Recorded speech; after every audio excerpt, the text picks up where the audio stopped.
All right, manly manners. I've been manly manners for a long time. So I've got the 360 camera going right now during manly manners. If you want to go over to my second channel, Wranglerstar 2, you can use the 360 camera, and you might even get some sneak peeks on what's going to be next on the Common Man's Toolkit. Let's see, let's bring you in close here. Tighten that up a little bit. Okay, manly manners. Manly manners. If you're joining us and you haven't heard of this yet, it's a little book that was written in 1913. It's called Don'ts for Husbands.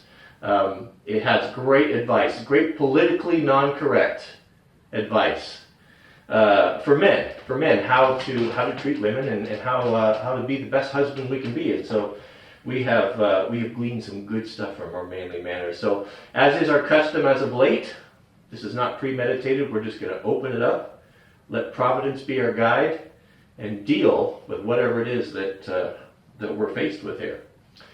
All right, so I opened up to page 39. It's like live television here. Don't interfere with your wife's household management. Nothing upsets servants more than interference in matters and details from the master of the house. Well, it's nice to be the master of the house. It goes on, don't forget to be master in your own house, but see that your wife is mistress. I think that's wonderful. I love those old terms. And we'll finish up. Don't sneer at your wife's cookery or bridge playing or singing, or in fact at anything that she does. It goes on. If you do, you may raise animosity you cannot easily allay. Allay, that's a word I haven't heard. So what's Manly Man is trying to tell us here today? So I don't have my readers on. Don't interfere with your wife's household. Yeah, micromanaging. Micromanaging is a perfect example. This is not going to really pertain to Mrs. Wranglerstar, but it does pertain to me and something that happened to me this morning. I'm just going to pull micromanaging out of this because this is something that I think this is something that I struggle with, and I think it shows when you have people that work for you. Let's say you're hiring maybe a day laborer or you own a business and you have people working for you. Many of us that have that personality think that, oh, if I don't do it, it's not going to get done right, and it's crazy. And you know, nobody does things as good as I do, and you know, if I'm going to have to redo it. You know, it's easy to get that mentality most of the time because we're unwilling to pay a man or woman a decent wage, and we're trying to get something for nothing. And so you don't get experience. If you want experience, you have to pay for it. If you want someone that's excellent in what they do, you have to pay for it. So perfect example this morning. So I have a new helper around here that's helping around the homestead, Brian, and you're going to meet him soon. I've mentioned him before.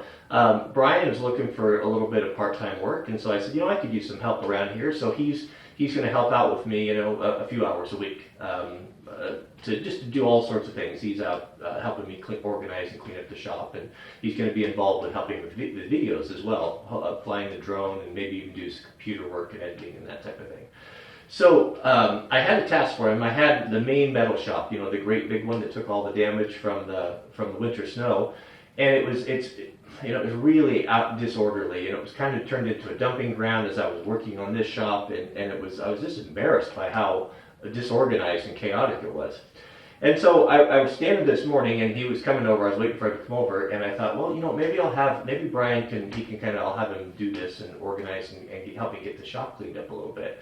And so when he came, I started micromanaging. I was like, well, I want you to put this here and put there, and I'm, after like 5 minutes of explaining all these things, I thought to myself, you know what? Brian is a smart guy. Brian is a very resourceful guy. He can do this. He doesn't need you telling him what to do. So I looked at him and I said, I'm sorry. I have a tendency to micromanage. Here's what I want you to do. We're going to be working together. We're going to be doing these things. Organize this shop like you would organize your own, utilizing a good workflow and a system for chainsaw stuff, a system for gas cans and when empty, so we can know what's full, what's empty, and propane, and tool, or just do it how you would do your own shop.